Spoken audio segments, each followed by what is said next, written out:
Okay.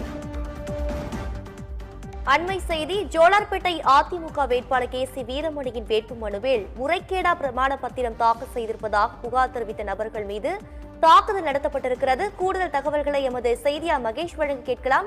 Mahesh வணக்கம், கூடுதல் விவரங்கள். வணக்கம் தீபிகா. திருப்பத்தூர் மாவட்டத்தை பொறுத்தவரையில் 4 சட்டமன்ற தொகுதி இருக்கிறது. திருப்பத்தூர், வாணியம்பாடி, ஆம்பூர், ஜோலார்பேட்டை. இந்த நிலையில கடந்த 2021ஆம் ஆண்டு நடைபெற்ற சட்டமன்ற தேர்தலில் அதிமுக சார்பாக முன்னாள் அமைச்சர் கே.சி. வீரமணி வேட்புமனு தாக்கல் செய்து போட்டியிட்டார். அப்பொழுது அவர் தாக்கல் செய்த அந்த பிராமண பத்திரத்தில் முறைகேடான சொத்து மதிப்பை காட்டி வேட்புமனு தாக்கல் செய்கிறார் என்ற குற்றச்சாட்டை முன்வைத்து வேலூர் பகுதியைச் சேர்ந்த ராமமூர்த்தி சமூக ஆர்வலர் அவர் தலைமைச் தேர்தல் ஆணையத்திடம் ஒரு புகார் தெரிவித்து அது சம்பந்தமாக வழக்கு தொடர வேண்டும் என்று புகாரளித்திருந்தார். இதைத் தொடர்ந்து தேர்தல் ஆணையம் சென்னை உயர்நீதிமன்றத்திற்கு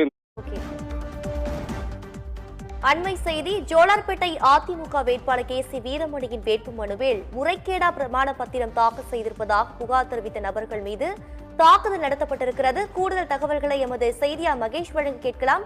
மகேஷ் வணக்கம், கூடுதல் விவரங்கள். வணக்கம் தீபிகா.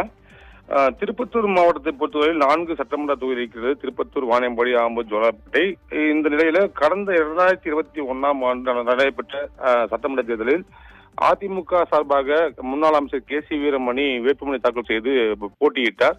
அப்பொழுது அவர் தாக்கல் செய்த அந்த பிராமண பத்திரத்தில் முறைகேடான சொத்து மதிப்பை காட்டி வேட்புமனு தாக்கல் செய்கிறார் என்ற குற்றச்சாட்டை முன்வைத்து வேலூர் பகுதியைச் சேர்ந்த ராமமூர்த்தி சமூக ஆர்வலர் அவர் தலைமைச் தேர்தல் ஆணையத்திடம் ஒரு புகார் தெரிவித்து அது சம்பந்தமாக வழக்கு தொடர வேண்டும் என்று புகாரளித்திருந்தார். இதைத் தொடர்ந்து தேர்தல் ஆணையம் சென்னை உயர்நீதிமன்றத்திற்கு இந்த வழக்கை